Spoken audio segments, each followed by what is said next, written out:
The first one we're going to show you will be the sequence 01 in the DIC dataset, which is processed by the Deepwater framework. Let's focus on this area.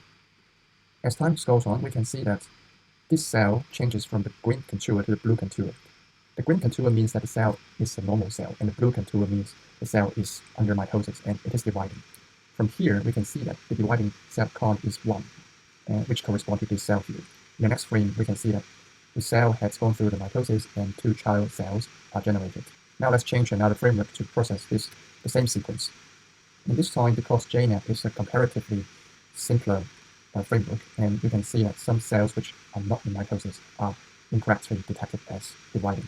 And in the real dividing cell, which is cell ID 9 here, you can see that its contour doesn't change the color.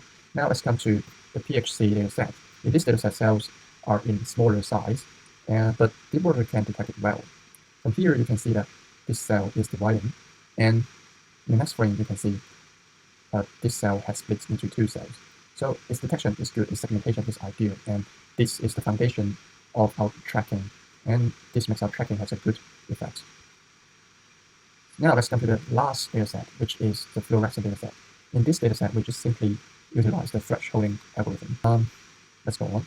So you can see that in the first frame, the cell in the blue contour means that this cell is under the mitosis, and in the next frame, it had split into 2 cells. This means that thresholding would be sufficient for the segmentation in this dataset, and we can track the cell's behavior well. In this part, we are going to show you how to execute our code. The some parts will be fast forward. Now we are ready to execute our code, and before starting to execute our code, we need to change the parameters.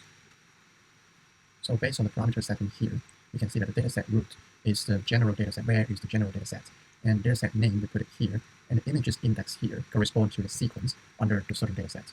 For the NN method, in here it means the neural network method we are going to use. Now we are ready to input a frame and a cell ID to make a tracking.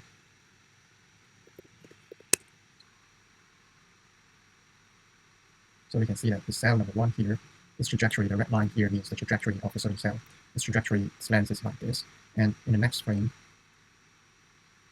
you can see that its trajectory is a little bit longer, and the distance, the net distance also increase.